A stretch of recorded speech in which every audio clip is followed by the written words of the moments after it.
Hey, I'd like to welcome you to another episode of Mission Matters. My name is Adam Torres, and if you'd like to apply to be a guest on the show, just head on over to missionmatters.com and click on Be Our Guest to apply.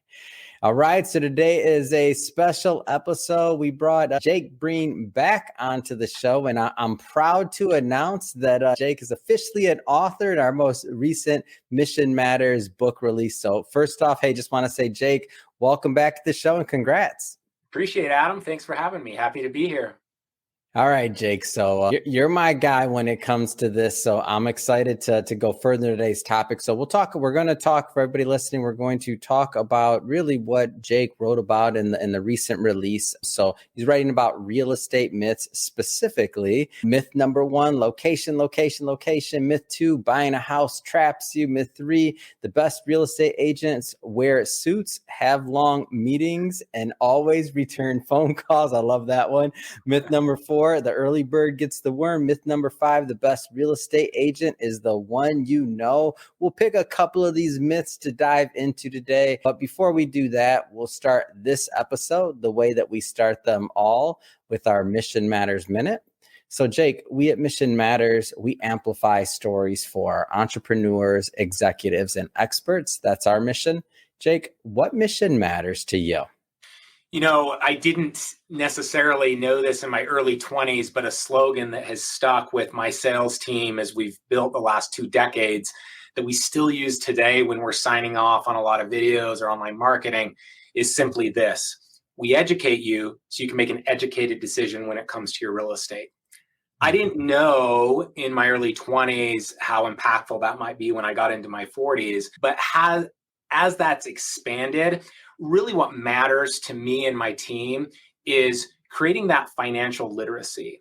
And there's so much information out there nowadays. Everything's at our fingertips, especially younger generations often wants to look online or scroll social media first to find data and information.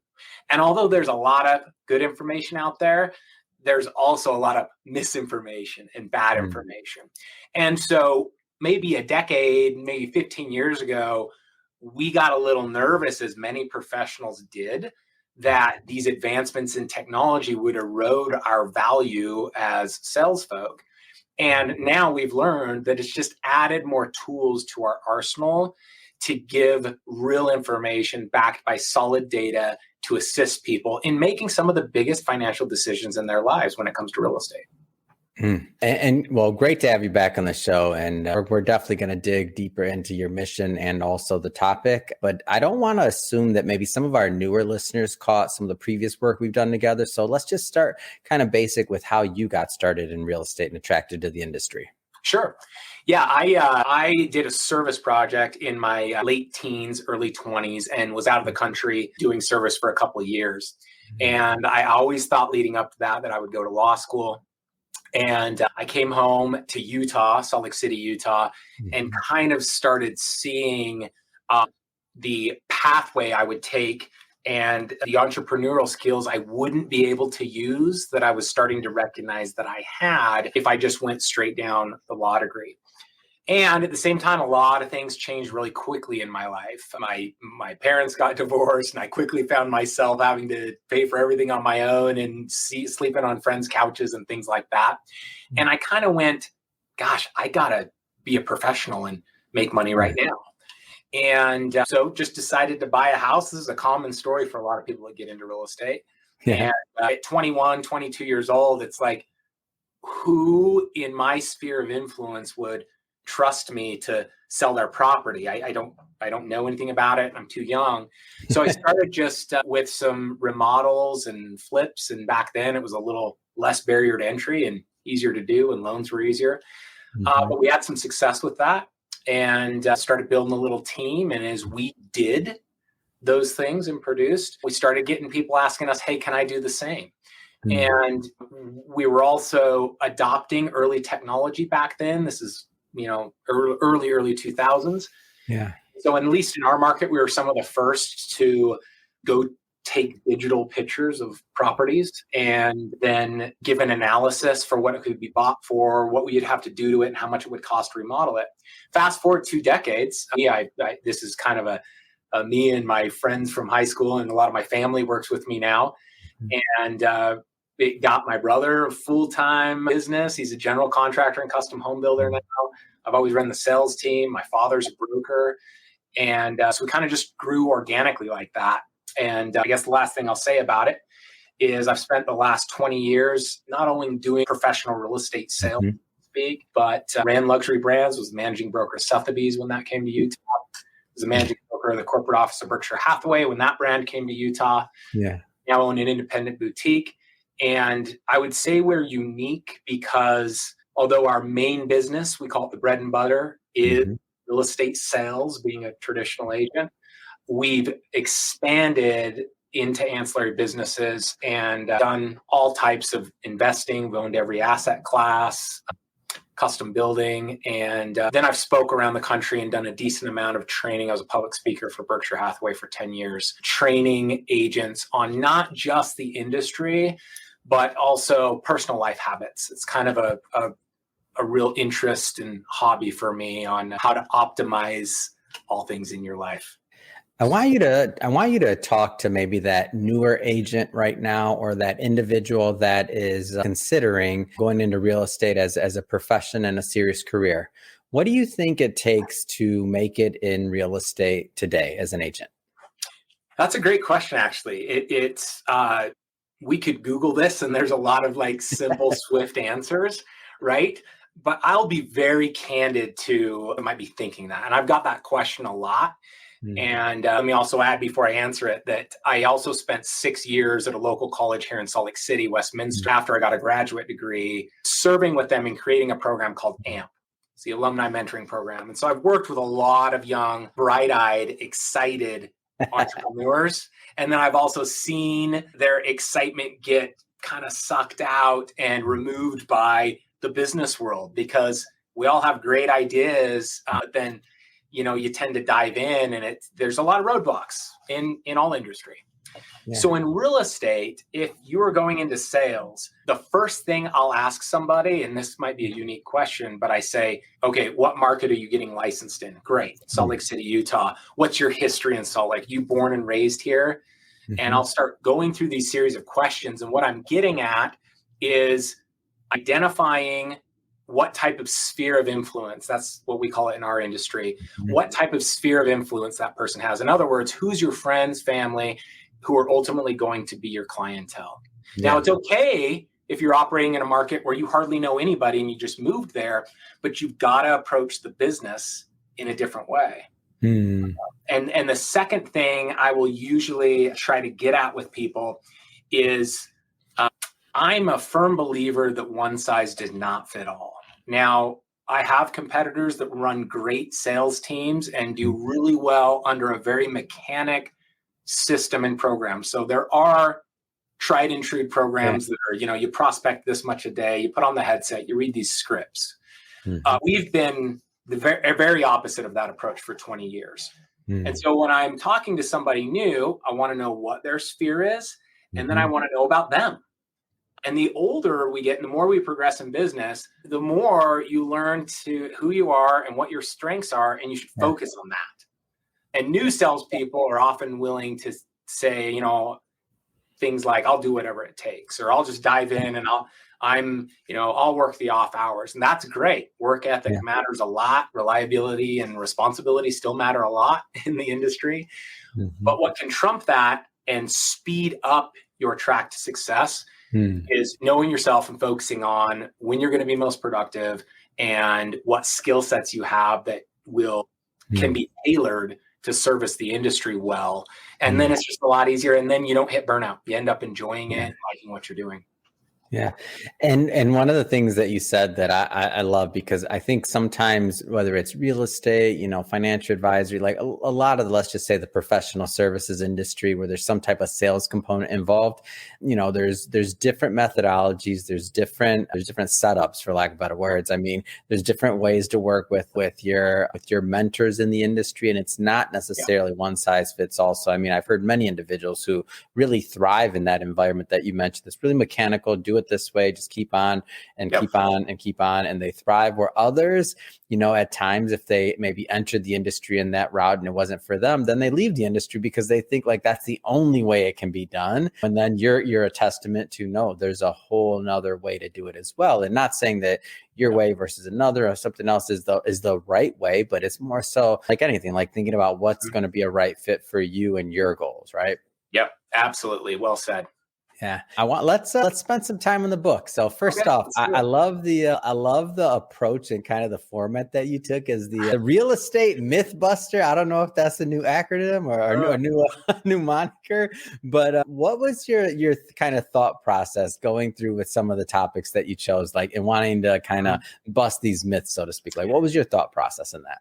Yeah, I like that you're asking why I came up with it that way, Adam. That's actually a good question. And my honest answer is, and I believe other industries are similar, but once you spend so much time in it, it's not like you know it all. And again, there's others that have success doing things in real estate that we don't understand or do at all.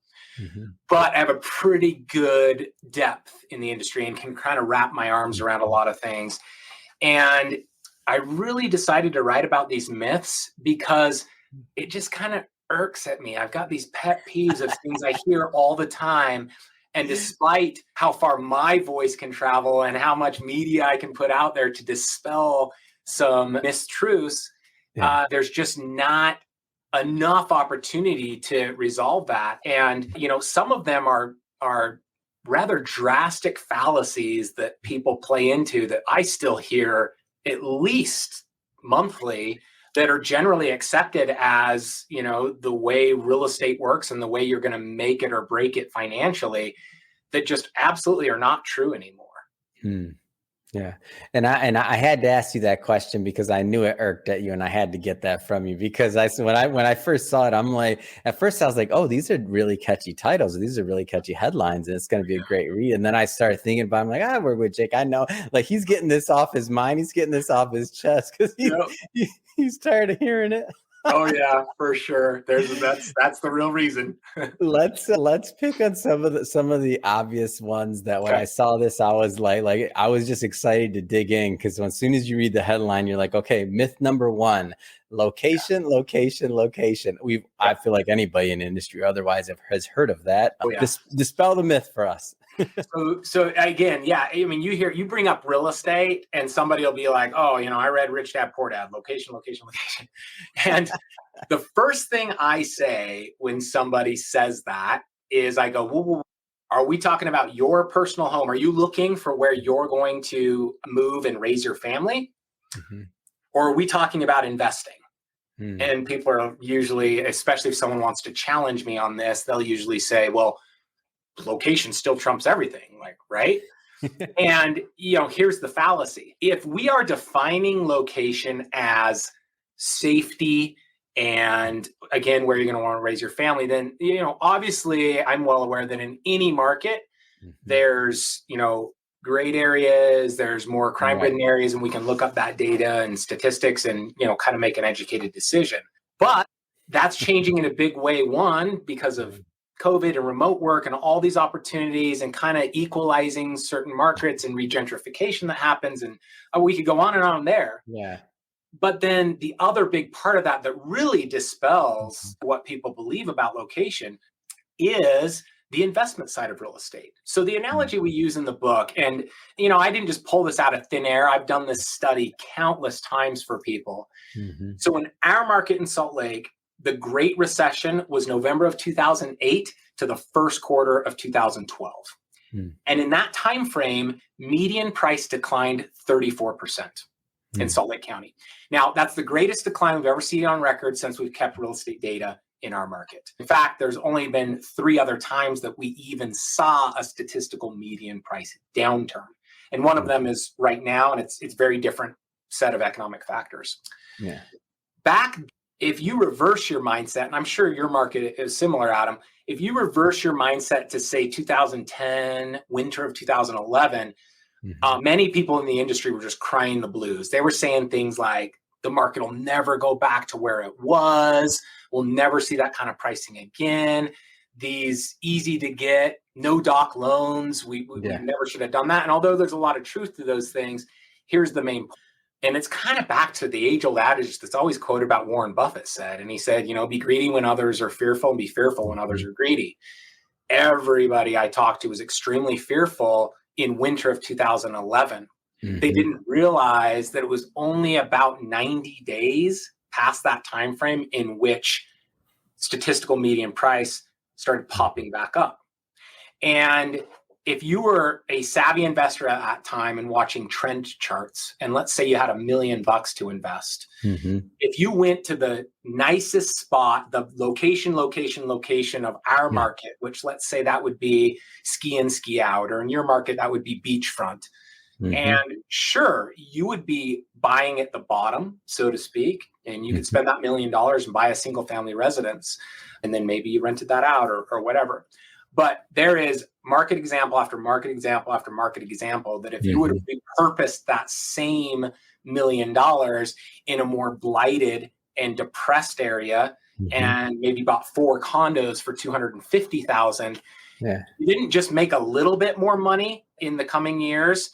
Almost every time I've done this analysis, your appreciation rate was 50, 70, sometimes even double what it would have been on the one single family residence. And we could talk all day about it. There's a lot of reasons for that. It's spreading your eggs. It's that regardless of the location, oftentimes when a market rebounds, it's the cheapest real estate that as a percentage of its appreciation pops back quicker. So, location is just a real fallacy. And it not only is it changed, it's going to continue to change at a more rapid pace. I had this is the last thing I'll say, but I had this thought the other day. We have primarily discounted real estate that's on major fairways, freeways, highways, especially residential real estate, ever since it's existed around the globe. And the reasons for that, the main glaring one is traffic noise, right? Yeah. But if you think about it, one of the other big things people pay up for in real estate, especially in commercial real estate, is access. So it's like if you have a car dealership, you want to be right off the exit, right off the main freeway in any major city, okay? But then if there's a residential apartment next door that's high-rise condos, they're probably buying at a 15 to 20% discount because of freeway noise versus 2 blocks off the freeway, but it's a little harder to access, especially in traffic. Yeah. Well, over the next decade, as technology changes the way we use vehicles, as electric vehicles like my Rivian become totally silent, you're going to see a major pop in freeway frontage, easy, accessible residential real estate because that barrier that was an annoyance, the declined value, will be. Oh, it makes so much sense. And I've had this conversation, and the question isn't like if or will, it's just when, right? Because it makes sense. It makes total sense. And when you think about and especially the cost and just other things that are involved with the, like keeping the noise down, other things that they've done, it'll be interesting how builds even take place going forward and like what all of that looks like. I don't know. It's just interesting. Absolutely. Yeah. Fascinating. So okay, myth number 1, we're gonna, and by the way, for everybody watching this, we're not going to dispel all the myths today. I named them all for a very specific reason. I want you to go buy the book. I'm a publisher here. We do sell books, so a link in the notes, of course, to pick up a copy. But we're gonna tease you a little bit more. I want to make sure we get some more myths in here. Another big one for us: buying a house traps you. So give me this one. Yeah, I like this one a lot. And I get this apprehension by far and away most often from first-time home buyers. And so typically first-time home buyers, whether they have gift money from family and they're buying at a luxury price point, or whether they're really using all of their financial capabilities to buy their first house on their own, I've found that their concerns are often very similar. And perhaps one of the largest is the liquidity of that real estate. And so they're usually thinking 2 things when they have this apprehension on liquidity. The first thing is they're thinking, well, let's say in my market right now, median price is about $500,000. And in their mind, they're saying, I've never spent $500,000. I mean, the most expensive thing I've ever bought is my vehicle. And this is, 10 times that. And so That's the first concern on their mind when it comes to liquidity. And the second is we tend to think of real estate as like signing in blood. Once you bought it, it is not liquid. It's, obviously moving and all that stuff is such a hassle. And so you better make a darn good decision.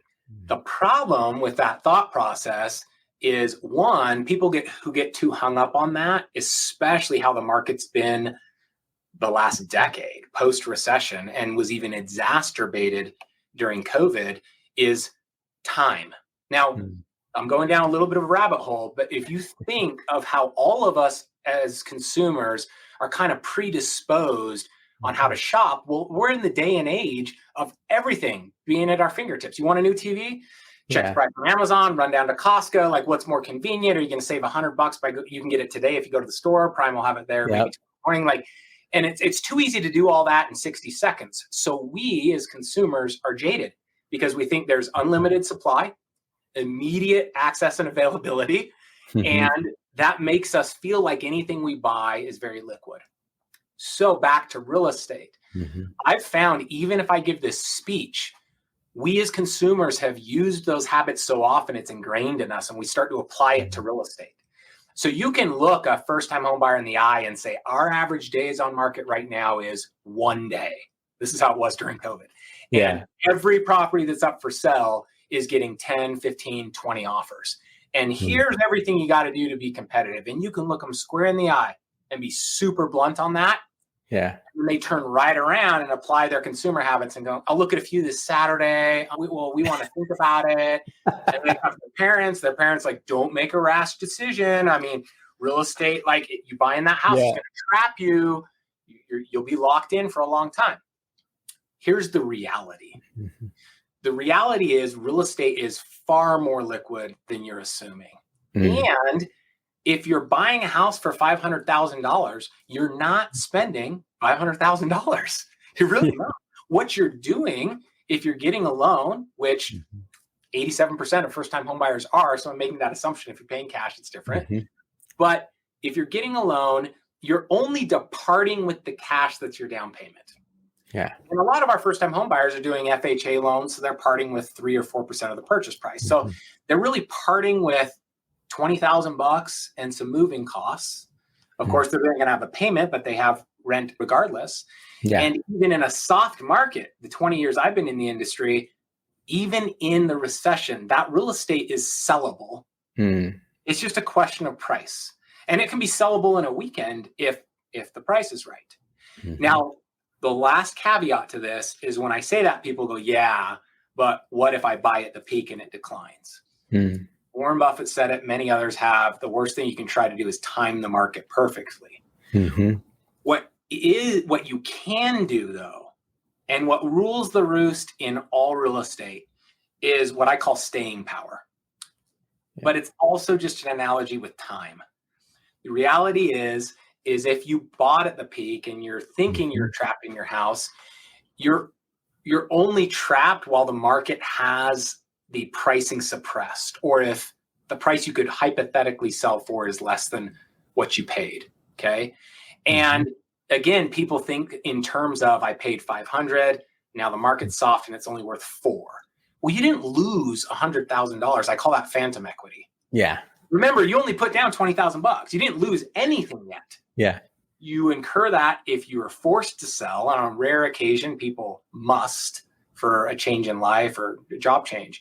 But more often than not, if you can just have staying power, history will tell us that it's actually a pretty swift period of time in which that will correct. The worst one we ever have on record in my market is if you bought in summer of 2008. You probably needed to wait until 2014 to break even. But by 2016, 17, you're at 25% appreciation. And by 2022, your real estate that you bought at the peak of 2008 has doubled again. So we've got to stop thinking of real estate as you're departing with that much money and that it's not liquid. It's far more liquid than people assume. Love it. I want to, and like I said a moment ago, we're not going to dispel all the myths. I want everybody to pick up a copy of this book, but I do want to spend some time while I have you on the line, Jake, talking about your business as well. So we'll jump around a bit from the book and let's get into Digit. So tell us a little bit more about the brokerage and also some of the other things you have going around on the affinity program, the referrals. Like, tell us a little bit more about the ecosystem that you've built. Yeah, you got it. So although we've spent a lot of time just doing traditional real estate sales, and we've done it under the name brand of what I believe to be some of the best brands, again, I've managed at Sotheby's and Berkshire Hathaway. We ultimately opened up our own boutique so we could have full autonomy. And because we do a lot of other things outside of sales. So I often hear from people, oh man, the market is soft. How are you guys doing? I mean, we started our call today that way, right? Yeah. And what I've found training around the country is if all your eggs as a salesperson are just in the basket of selling, then, your excitement and your attitude about your industry ebb and flow with the market. And although that can be exciting, it can also be quite depressing because you talk to people that are day traders and it's a roller coaster and their mood can be determined by how the market is. And as I struggled with that, it wasn't that it always went well for me. As I struggled with that, and I found that even though every year I was doing better as a salesperson, in January 1st, I was restarting at zero. Yeah. And I know all the effort the prior year took, and it was just, my wife even commented years ago, man, I was just kind of have the blues in January. So we started branching out. And one of the first ancillary businesses that we started that took off, it's called Digit, Dijjit. And the philosophy was simply this. By 2010, 2011, small fries entrepreneurs like me were not going to be successful trying to build out a website for the top search terms in your industry against Google. Yeah. So, I'm not going to win against Zillow for right? Yeah. And so we kind of raised that flag and said we give up. But we also noticed there was a lot of niche markets that were not competitive. And my good buddy owned a mortgage company at the time. And we started kind of categorizing professionals. And we said, well, we can definitely speak to doctors, nurses, and it's a whole umbrella field of people that there are some specialty programs for them as far as financing goes. It is a different kind of lingo. A lot of doctors who will be assigned a new hospital network will have a contractual obligation to live within a certain mileage of hospital networks. So as we started learning those things, we created custom pop-up websites that doctors could go search saying, I'm moving to Salt Lake City. I'm going to be in the IHC network. Yeah. What neighborhoods would I want to live in as far as a house goes? They're often also people moving to a market that they've never explored or been in. So they're really needing that professional advice. As we did that, we also learned that a lot of mortgage companies that are licensed in multiple states have a much higher conversion rate of people they fill out a loan application for in the state that they physically reside versus the other states they're licensed in but have no physical presence. Now, it took us a good year to figure this out, but what we dialed it down to was it comes down to real estate agents, realtors, because a lender in a different state, and this happens very often nowadays, will pre-qualify a buyer online or just on the phone. There's no need for a consumer to go into a loan officer's office anymore. There hasn't been for a decade. But that pre-qualification was often disrupted when a local realtor physically got in front of the customer and said, oh, don't use that mortgage broker. I've got a person, because agents are very networked with brokers. Yeah. So we combined doctors, nurses, and dentists' philosophy with mortgage companies and created Digit. Simply put, all Digit did is go through every state in the United States and get good, reputable, responsive realtors. We have a 7 touch point algorithm that ranks them. And got pretty much every county in the US with at least 1 or 2 good, responsive agents. By the way, these are often not the agents you Google, because if you go to do that, if you Google Salt Lake City, you probably end up with me, but I've got a full team. And to be really honest with you, you're probably not going to get me on the phone. Yeah. So we've found good, responsive, tech savvy, still hungry producers. And we went to mortgage companies and said, look, let us attach our software to whatever CRM you use. So to get technical, we just do an API plugin. And that way, when a loan officer is filling out an application for a customer, they can ask the digit questions, which is, have you signed a buyer broker with Realtor? And if the loan officer asks that, all they have to do is click yes or no, and then a pop-up window comes up in their CRM and says, great, in Salt Lake City, Utah, we've got Jake Breen. He's ranked a 95 out of 100 in their algorithm, and he'll be very responsive. Do you want me to refer him? There's different scripts that go around. Yeah. As we started doing that, the very first year with one mortgage company in beta, we closed 38 doctors and physicians around the country. Wow. And what an amazing achievement. Yeah. So it really took off. And so we've branched into applying that same philosophy to many other businesses, because a lot of other businesses work similarly. So now one of our large clients is a property management company in Salt Lake City, Utah, because their main business, the way they generate revenue, is managing properties. But then they're also kind of a first touch point to a lot of investors or renters that want to stop renting and buy. And typically what happens in the end is a realtor sniffs that out and gets a good relationship with the property manager, and they kind of refer business back and forth. Well, we at Digit can take that process and digitize it. Yeah. We can make it automated for the property manager. We can start marketing to all of their renters and prepping them educationally for their future purchase. And then we can legally route back a referral fee to the property manager for sending us the client. And so we can show them how that's zero liability on their part, but they can actually benefit financially from real estate commissions once people exit their property they're managing. So our philosophy at Digit is just to make that B2B, business to business referral situation smooth for everybody. And this is another one of my pet peeves, Adam, and I won't dispel the secret, but it's kind of built into one of the other myths. I have a pet peeve with a lot of the training that goes down for sales folk in almost any industry. And it's like, I know there's cool softwares and all this, but at the end of the day, what we've reduced the value of a salesperson to is solicitation. Like, you dive into any CRM and it's like, here's a better way to solicit this client. Well, in real estate, if you're a buyer, buyers have gotten pretty savvy. They know if they put their information in Zillow, they're going to get hounded. And they may or may not know this, but that information is being sold time and time again to like the bottom of the barrel, and your cell phone's just getting lit up. And we've never done that. And that style just drives me bonkers. So the philosophy at Digit is not to refer the doctor and then hound the heck out of them via phone call, text, and email until they tell them to stop.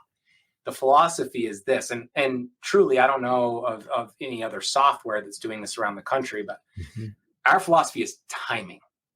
Yeah. So when you bring a horse to the trough, okay, if you think about the life of a real estate transaction, someone could start looking on a Saturday and be buying on Monday. And another consumer could be looking and it takes 2 years. Okay. Yeah. We don't know when, but if they put their information in online, they're hounded for a year or a day, like in that time. Yeah. At Digit, our philosophy is we will intersect you when you are the horse walking to the trough to get the water. In other words, when you're making actionable steps, actually buy, in other words, you're filling out a loan application with a loan officer. At that moment, we want to refer you to a good realtor because it's on your mind. You're taking actionable steps, and it's not going to be weird if we connect with you at that moment. And you likely have real questions surrounding your purchase at that moment. Other than that, we're going to be pretty hands off. Yeah.